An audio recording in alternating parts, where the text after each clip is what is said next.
Hello everyone. आज आपण बघणार आहोत सुवर्णप्राशन संस्कार. सुवर्णप्राशन संस्कार म्हणजे नेमकं काय असतं? सुवर्णप्राशन संस्कार हा कोणात दिला जातो आणि कधी दिला जातो, हा वारंवार विचारला जाणारा ओपीडीतला प्रश्न. चला तर मग आज आपण बघूयात काय असतं सुवर्णप्राशन संस्कार.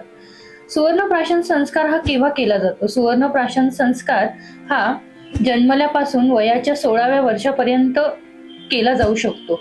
काय असतं सुवर्णप्राशन संस्कार? जसंच WHO ने आपल्याला इम्युनायझेशन शेड्यूल करून दिलेला आहे वॅक्सिनेशनसाठी, तसंच आपल्या आयुर्वेदात सुद्धा सुवर्णप्राशन हे इम्युनायझेशनचाच एक प्रकार आहे, म्हणजेच वॅक्सिनेशनचाच प्रकार आहे, पण तो आयुर्वेदिक रित्या.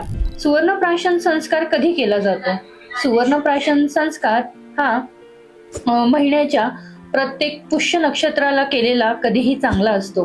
तो रोज केला तरी चालतो, परंतु जर त्याचे फायदे अधिक हवे असतील तर पुष्य नक्षत्राच्या दिवशी केलेला कधीही चांगला.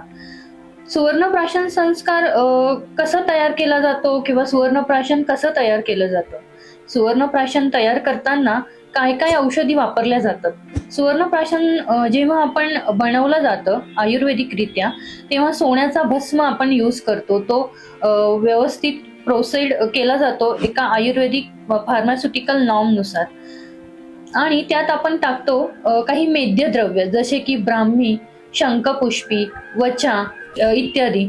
त्यात आपण मध आणि तूप हे विषम प्रमाणात घालत असतो आणि त्याच्यावर विशिष्ट संस्कार करून ते प्राशन बनवलं जातं आणि पुष्य नक्षत्राच्या दिवशी लहान मुलांना दिलं जात असतं.